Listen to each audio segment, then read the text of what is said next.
하나님이 절대 바라는 것이 뭐냐? 이것이 문제입니다.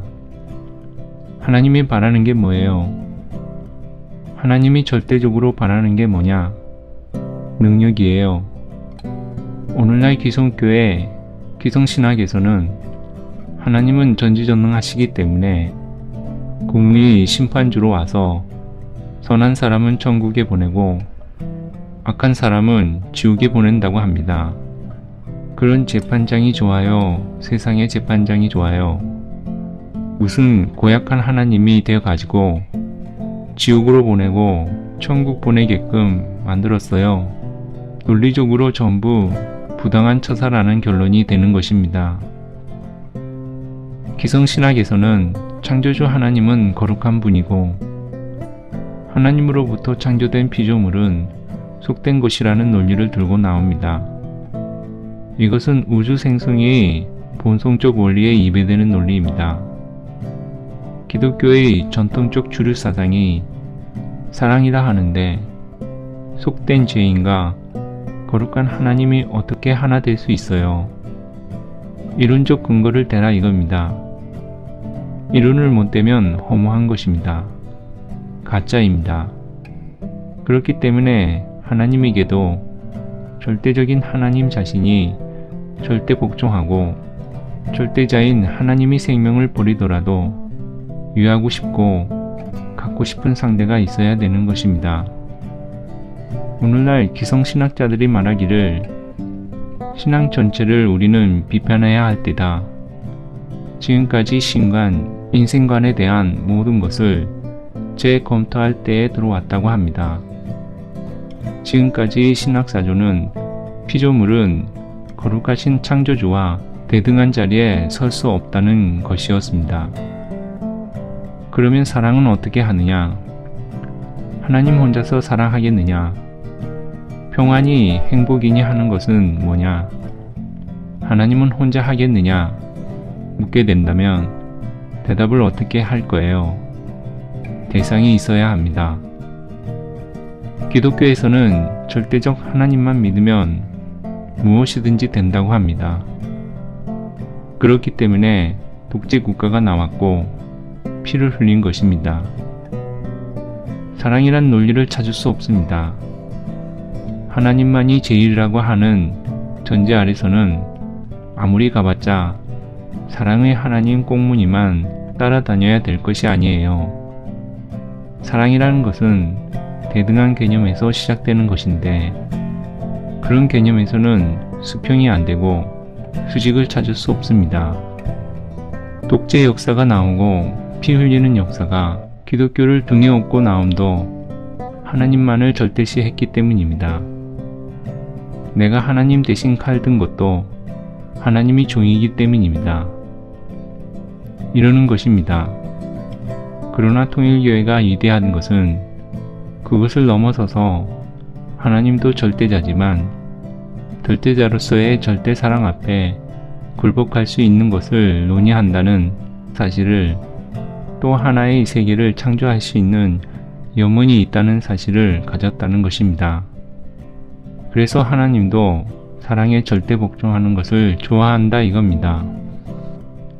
이 피조 세계가 생겨나게 된 동기가 뭐냐? 하나님도 사랑이 필요해서 천지를 창조했다는 것입니다. 이런 사실을 모르는 오늘날 기성신학의 신관이 그래서 틀렸다는 것입니다. 절대적인 힘의 하나님, 힘만 있으면 다 된다는 식입니다. 그렇기 때문에 기독교 문화가 고쳐가는 데는 피를 흘려왔습니다. 서구 문명이 기독교 문화를 따라 발전해 왔지만 이제 기독교 문화는 종말 세계에 파탄적 결과를 가져올 것이다 하는 것을 이론 논리에서 예측할 수 있는 것입니다. 역사는 과학시대로 가고 있습니다. 모든 근원을 파악하고 종의 기원을 탐구해 가지고 근본을 추구하는 과학의 발전시대가 옴으로 말미암아 종교도 거기에 보조를 맞추지 않을 수 없는 일입니다.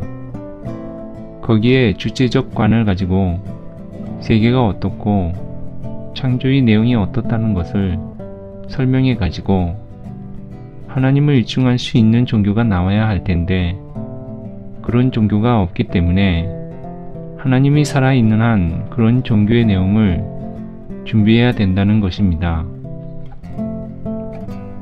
인간이 절대자에 의해서 창조되고 절대자의 사랑을 실천하도록 지원받았다면 인간의 창조의 동기와 목적이 있었음이 분명합니다. 그 동기와 목적이 밝혀지려면 절대자가 어떤 분인가 하는 문제, 즉 올바른 신관이 우선 세워져야 합니다. 올바른 신관이 세워짐으로써 그분의 창조의 동기와 목적이 밝혀질 것이고 따라서 평화를 위해 절대 사랑을 실천해야 하는 이유도 명백해질 것입니다. 절대적이며 영원하고 유일하며 불변하신 하나님이 계신다면 그러한 하나님으로 말미암아 새로운 견지에서 참된 사랑, 참된 이상, 참된 평화, 참된 행복의 기원을 요구하지 않을 수 없습니다.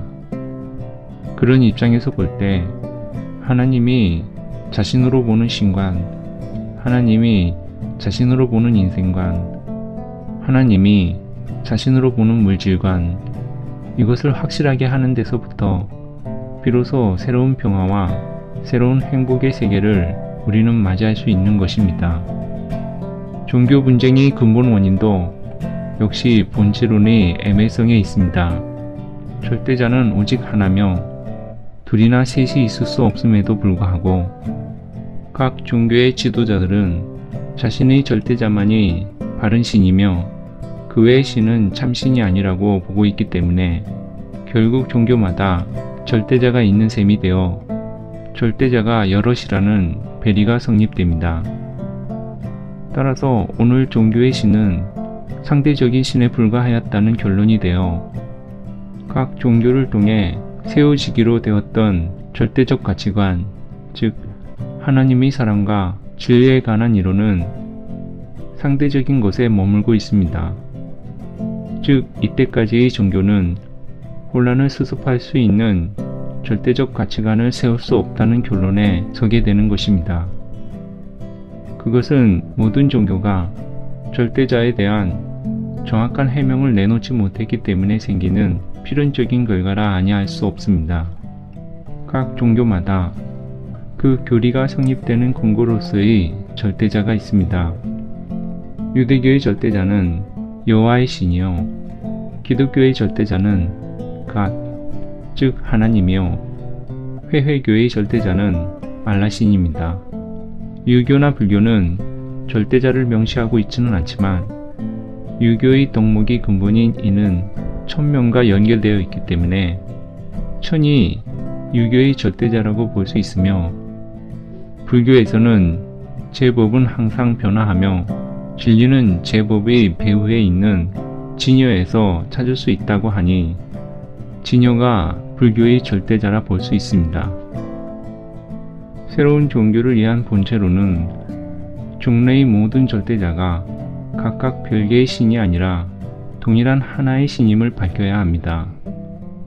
그와 동시에 그 신의 속성 일부를 파악하는 것이 각 종교의 신관이었음과 그 신의 전모를 옳게 파악하여 모든 종교는 하나님으로부터 세워진 형제적 종교임을 밝힐 수 있어야 합니다.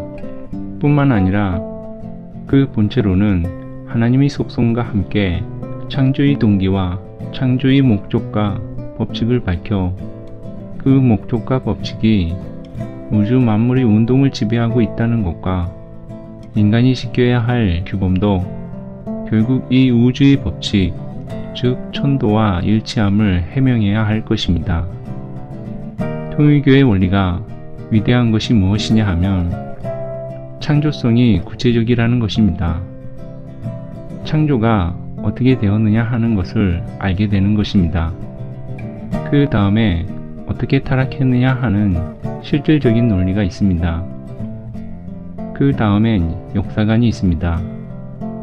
역사의 과정에서 하나님이 타락한 인간을 방치해 두지 않고 재창조하시기에 얼마나 수고하셨는가 하는 것이 확실하다는 것입니다. 그런 과정을 통해서 목조기 세계에 도달하는 것을 이론적으로 일목요연하게 파헤쳤다는 것입니다.